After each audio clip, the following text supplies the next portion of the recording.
धारण करना चाहती हैं, पीरियड के बाद इन 6 कामों को बिल्कुल भी बंद कर दें। अगर ये काम बिल्कुल भी बंद कर देंगी तो आपको कहीं न कहीं गर्भधारण हो जाएगा। फ्रेंड्स, जो पीरियड आते हैं, पीरियड के बाद से ही महिलाओं को अपना गर्भधारण करने के लिए जो है तैयारियाँ करनी चाहिए, क्योंकि जो पीरियड होता है, पीरियड ही मेन होता है।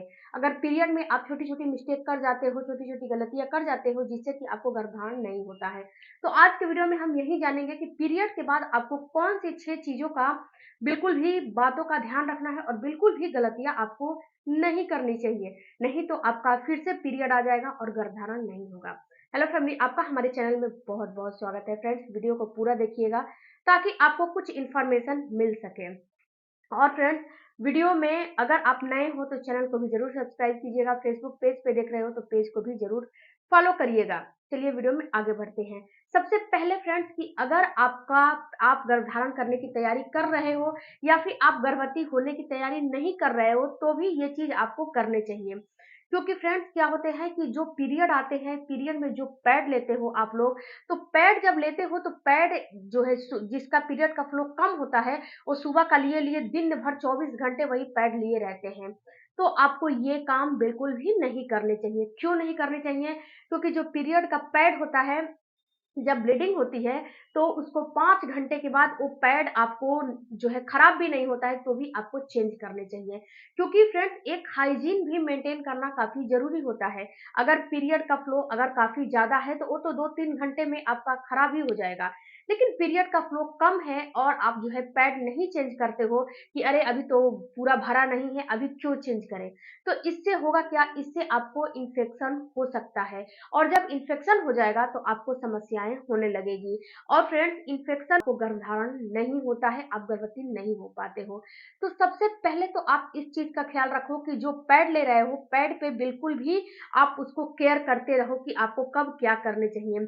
जो नॉर्मली जो है कॉटन वग़ैरह का कपड़ा वग़ैरह होता है, उसको नहीं लेने चाहिए आपको, क्योंकि वो गंदा होता है। अगर आपको लेना ही है तो आपको उसको अच्छे से वॉश करें, इसके बाद डिटॉल से वॉश करें, डिटॉल में वॉश करके उसके बाद अच्छे से धूप में उसको सुखाएँ, तो ही उसका इस्तेमाल करें, वरना आप उसका इस्तेमाल नहीं कर सकती हो, नहीं तो इन्फेक्शन आपको हो जाएगा।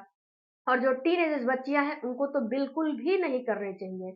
अब बात करते हैं फ्रेंड्स कि जो ये पैड होता है 5 घंटे में क्यों चेंज करने चाहिए? क्योंकि फ्रेंड्स जो आपका ब्लीडिंग होता है, वो ब्लीडिंग गन जो है आपके अंदर से यूट्रस क्लीन करता है, ये नेचुरल होता है। तो जो अंदर से क्लीनिंग की प्रोसेस हो रही है, तो उसमें कुछ अच्छे भी चीज़ होते हैं, कुछ बुरे भी चीज़ होते हैं, कुछ अच्छी क्वालिटी के बैक्टीरिया होते हैं, तो कुछ बुरे क्वालिटी के बैक्टीरिया होते हैं। तो ये जो बैक्टीरिया है ना आपको इन्फेक्शन करा देगा, और जो इन्फेक्शन आपको हो जाएगा तो कॉन्टैक्ट में रहते हो, तो जो आपके पार्टनर का सेल्स है वो आपके फ़्लैपियन ट्यूब तक नहीं जाएगा।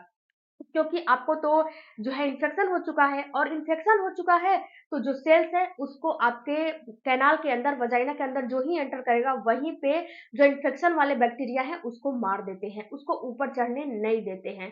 तो इसीलिए आप अपने पैड का ख्याल बहुत अच्छे से करें। और फ्रेंड्स अगर आप कोई भी जो है किसी भी क्वालिटी का पैड ले रहे हो, किसी भी कंपनी का पैड ले रहे हो, या फिर नॉर्मल सा कम जो है कॉटन का क्लॉथ ले रहे हो, तो इस चीज़ का आपको ख़्याल रखना है कि आपको उससे लेने से कहीं इचिंग, खुजली, इरिटेशन तो नहीं हो रहे हो ना? अगर वैसा हो रहा है तो उसको तुरंत कहीं चेंज करके दूसरा चीज़ आपको इस्तेमाल करने चाहिए। जिस कंपनी का ले रहे हैं उससे आपको दिक्कतें हो रही हैं तो उसको चेंज करके दूसरी कंपनी का आप इस्तेमाल कर सकते हो। अब बात करते हैं फ्रेंड्स कि दूसरा काम आपको नहीं करने चाहिए कि पीरियड में बहुत सी महिलाओं को क्रेविंग होती है, चाय, कॉफ़ी खाने का बहुत ज़्यादा, चाय, कॉफ़ी पीने का बहुत ज़्यादा क्रेविंग होती है महिलाओं को। क्योंकि फ्रेंड्स चाय, कॉफ़ी में कैफ़ीन की मात्रा ज़्यादा होती है, और जब उसका सेवन करती हैं महिलाएँ तो पेट का जो दर्द है उसमें भी थोड़ा-सा रिलीफ़ मिलता है, कमर के पेन में रिलीफ़ मिलता है, बॉडी पेन में रिलीफ़ मिलता है। और ये सारी चीज़ें जब आपको पीरियड आते हैं तो ये सारी चीज़ें नॉर्मल सी बात होती है, ये होता ही होता है, हर महिला को होता है, तो आपको भी होगा। तो अगर आपको भी ऐसा महसूस हो रहा है कि मुझे चाय, कॉफ़ी पीनी है, तो ये काम बिल्कुल भी आपको नहीं करने चाहिए। चाय, कॉफ़ी पियोगे तो ये आपको नुकसान करेगा, फ़ायदा नहीं करेगा।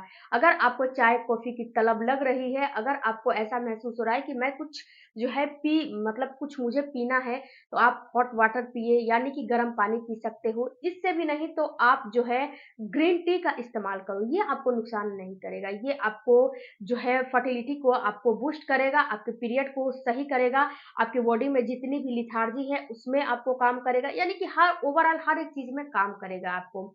तीसरा काम फ्रेंड्स कि जब आपको पीरियड आते हैं तो आपको क्रेविंग की भी समस्या बहुत ज़्यादा होने लगती है। जैसे कि अभी मैंने बताया चाय, कॉफ़ी की, वैसे ही आपको कुछ खाने की भी क्रेविंग होने लगती है।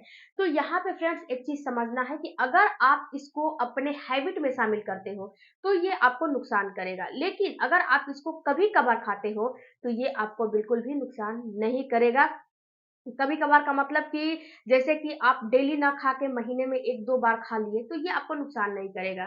तो आपको जंक फूड, मैदे वाली चीज़ें, डिब्बा बंद खाना, चीनी, ज़्यादा नमक, ये सारी चीज़ों को बिल्कुल ही अवॉइड करने चाहिए क्योंकि इन्फ्लेमेटरी होता है और जब बॉडी में दिक्कतें होगी, जब इंसुलिन बढ़ेगा, तो आपको गर्भधारण करना काफ़ी मुश्किल हो जाएगा। तो इन्फ्लेमेटरी जो चीज़ें होती हैं, इसको भी बिल्कुल अवॉइड करें। इसके साथ-साथ फ्रेंड्स चौथा चीज़ है नमक, चीनी बिल्कुल भी नहीं खाने चाहिए। कितनी महिलाओं का ये आज जो है हैबिट होता है कि घर में जो भी डाइट बनता है, जो भी खाना बनता है, उसके बाद भी ऊपर से वो नमक लेकर खाती हैं क्योंकि उनको नमक खाने की बहुत ज़्यादा हैबिट होती है, बहुत ज़्यादा आदत होती है। तो ये चीज़ें आपको नहीं खाने चाहिए। अगर आप नमक के खाने के शौकीन हो, तो आप ये वाला सॉल्ट ना खा के जो व्हाइट सॉल्ट होता है, उसको ना खा के आप जो है सेंधा नमक का इस्तेमाल करो। ये आपको काफ़ी हद तक नुकसान नहीं करता है। अगर आप खाना चाहते हो तो सेंधा नमक खा सकते हो, ये आपको नुकसान नहीं करता है, इसको ले सकते हो। लेकिन व्हाइट साल्ट आपको बहुत ज़्यादा नहीं खाने चाहिए। चीनी और चीनी से बने चीज़ों का इस्तेमाल भी आपको कम करने चाहिए। अगर आपको क्रेविंग हो रही है तो जैगरी खा लीजिए यानी कि गुड़ का इस्तेमाल कर लीजिए, आप भूरे का इस्तेमाल कर लीजिए, आप मिश्री का इस्तेमाल कर लीजिए, शहद का इस्तेमाल कर लीजिए। उससे भी अच्छा चीज़ खजूर है, खजूर भी मीठा होता है। खजूर का इस्तेमाल कर लीजिए, इससे क्या होता है कि आपकी बॉडी में इंसुलिन नहीं बढ़ती है, इन्फ्लेमेटरी नहीं होता है और ना ही कोई दिक्कत होता है। तो ये सारी चीज़ें आपको करनी चाहिए।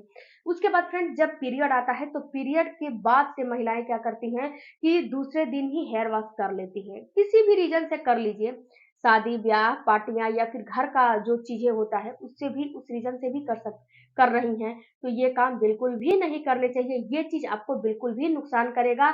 आप किसी भी रीज़न से हेयर वॉश कर रही हैं, तो बिल्कुल भी ये चीज़ क्या होगा कि जो बॉडी में जो आपकी डीप क्लीनिंग हो रही है, वो वहीं पे रुक जाएगा। जब वहीं पे रुक जाएगा, तो आपकी जो ब्लड बचा हुआ है, जो निकलने वाला था, वो नहीं निकला है, जो बचा हुआ है, वो अगले महीने में क्लॉट के रूप में निकलने लगेगा। क्लॉट्स के रूप में निकलने लगेगा और ये आपको परेशान करने लगेगा। तो आपको एटलीस्ट दूसरे दिन तो हेयर वॉश नहीं करने चाहिए।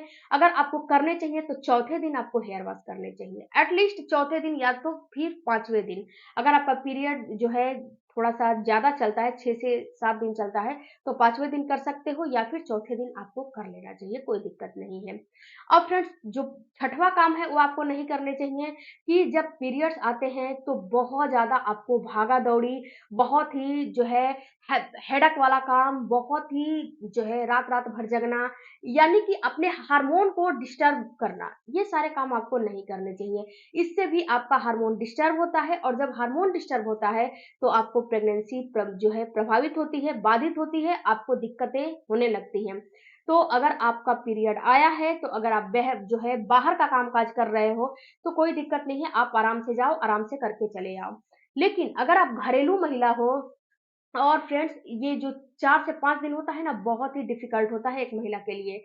इसमें बहुत ज़्यादा परेशानी होती है, तो इस चीज़ को आप ध्यान दें और ज़्यादा से ज़्यादा रेस्ट करने की कोशिश करें और समय से सोएँ, समय से उठें और फ्रेंड्स यहाँ पे पीरियड में बहुत ज़्यादा हेवी एक्सरसाइज़ भी नहीं करने चाहिए और बहुत ज़्यादा हेवी काम नहीं करने चाहिए। इससे भी आपका जो प्रेगनेंसी है, वो प्रभावित होता है क्योंकि पीरियड के बाद से ही आपकी ओवरी में अंडा बनना शुरू हो जाता है। जो छोटे-छोटे फॉलिकल होते हैं, वो अंडा का रूप लेना शुरू कर देते हैं। तो छोटी-छोटी टिप्सों का इस्तेमाल करोगे, तो आपको प्रेगनेंसी प्लान करने में कोई भी परेशानी, कोई भी दिक्कत नहीं आएगी। आई होप फ्रेंड्स कि ये वीडियो आपके कुछ काम लायक लगा होगा, तो चैनल को सब्सक्राइब